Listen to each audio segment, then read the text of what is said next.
Hello viewers, আমি অশ্রু day with অশ্রুর page থেকে নতুন একটা ব্লগে সবাইকে ওয়েলকাম করে ফেললাম। ছোটোখাটো একটা ইফতার পার্টি 3 ভাই বোনের পরিবার নিয়ে। তা আমার বাসায় যেহেতু ইফতার পার্টিটা করেছিলাম, তাই সারাদিন একটু কাজে ব্যস্ত ছিলাম। বিকালবেলা চপ তৈরি করব, তাই প্রেশার কুকারে আলু নিয়ে সিদ্ধ করে ফেললাম, আর এইদিকে ছোলাটাও সিদ্ধ করে নিলাম। আর বিকালবেলা একটু ভাজা পোড়া করব, তাই বেসনটা গুলিয়ে নিলাম, লবণ মরিচ আর একটু কালো জিরা দিয়ে বেসনের গোলাটা তৈরি করে রাখলাম, যেন ঝটপট ভাজা পোড়াগুলো তৈরি করে নেওয়া যায়। আর এদিকে পেঁয়াজটা ভাজা ভাজা হয়ে গিয়েছে, তাই ছোলাগুলো একটু তেলে দিয়ে দিলাম। ছোলাটা একটু মাখা মাখা হলেই নামিয়ে ফেলবো। তো এই যে আমার ছোলাটাও কিন্তু রেডি হয়ে গিয়েছে। আর বিকালবেলা যেহেতু একটু ইফতারিতে একটু খিচুড়ি রান্না করব, তাই মাংস রান্না করে ফেললাম। সব মশলা ভালোভাবে কষিয়ে নিয়ে মাংসটা রান্না করে নিলাম। একটু গরম পানি দিলেই কিন্তু আমার মাংসটা সিদ্ধ হয়ে গেলেই নামিয়ে ফেলবো। তো আমার মাংসটা কষানো হয়ে গিয়েছে, এখন দিয়ে দেবো একটু গরম পানি। আর এদিকে খিচুড়িটাও রেডি করে ফেললাম। পোলাও চাল আর মসুরির ডাল দিয়ে চালটাকে একটু ভালো করে ভেজে নিলাম। চালটা যদি একটু ভালোভাবে ভাজা ভাজা করা যায়, তাহলে খিচুড়িটা একটু ভালোভাবে ঝরঝরে হয়।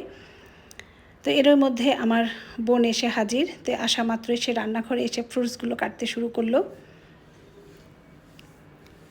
তো এর মধ্যে আমার ভাবিও চলে এসেছিল। তো আমরা 3 ভাবি ননদ হাতে হাতে বাকি কাজগুলো করে ফেললাম। ভাজা পোড়াগুলোও কিন্তু প্রায় রেডি হয়ে গিয়েছে।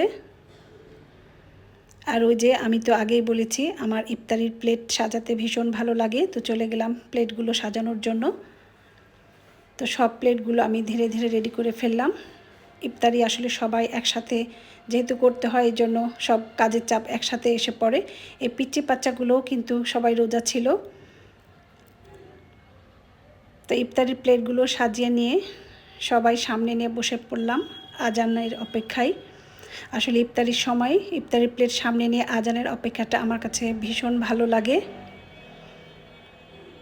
তো ইফতারির পরে আমরা কিন্তু আবার গল্পের আসর জমিয়েছিলাম। আমার ভাস্তি নিয়ে আসলো একটা খাতা, সে অনেক সুন্দর সুন্দর ড্রয়িং করেছে। আমাকে না দেখালেই নয়, যে যাই আর্ট করুক আর যে যাই তৈরি করুক, আমাকে তাদের দেখাতেই হবে। আমি ফুফু, আমি খালা, আমি সব কিছু। আর এইদিকে বোনের ছেলে আসলো, সে কাগজ দিয়ে খুব সুন্দর করে জিনিস তৈরি করেছে। আসলে সে অনেক সুন্দর সুন্দর জিনিস তৈরি করতে পারে। এই যে দেখো, কাগজ দিয়ে একটা অ্যানাকোন্ডা তৈরি করেছে। এক একজনের মেধা এক এক দিকে থাকে। ভাইয়ের মেয়ে খুব সুন্দর ড্রয়িং করে, আর বোনের ছেলে দেখো কাগজ দিয়ে কত সুন্দর সুন্দর জিনিস তৈরি করছে। সে আজকে আমাদেরকে কাগজ দিয়ে একটা ড্রাগন তৈরি করে দেখাবে। তো আসলে রঙিন কাগজ হলে আরও বেশি ভালো হতো। তো হঠাৎ করে যেহেতু প্রোগ্রামটা, তাই সাদা কাগজ দিয়ে তৈরি করছে। এখনকার বাচ্চারা অনেক মেধাবী, দেখো কত সুন্দর তাদের মেধা। দেখো একটা কত সুন্দর কিউট একটা ড্রাগন তৈরি করেছে। রঙিন কাগজ হলে কিন্তু আরও সুন্দর লাগতো দেখতে। আর ভাইয়ের মেয়ে তো দেখাবে নাচ। তো চলো আমরা তার নাচ দেখে আসি। তো চলো যাই আমরা নাচ দেখে আসি, আর দেখা হবে আবার নেক্সট কোনো ভিডিওতে। সেই পর্যন্ত সবাই ভালো থাকো। আল্লাহ হাফিজ, আসসালামু আলাইকুম।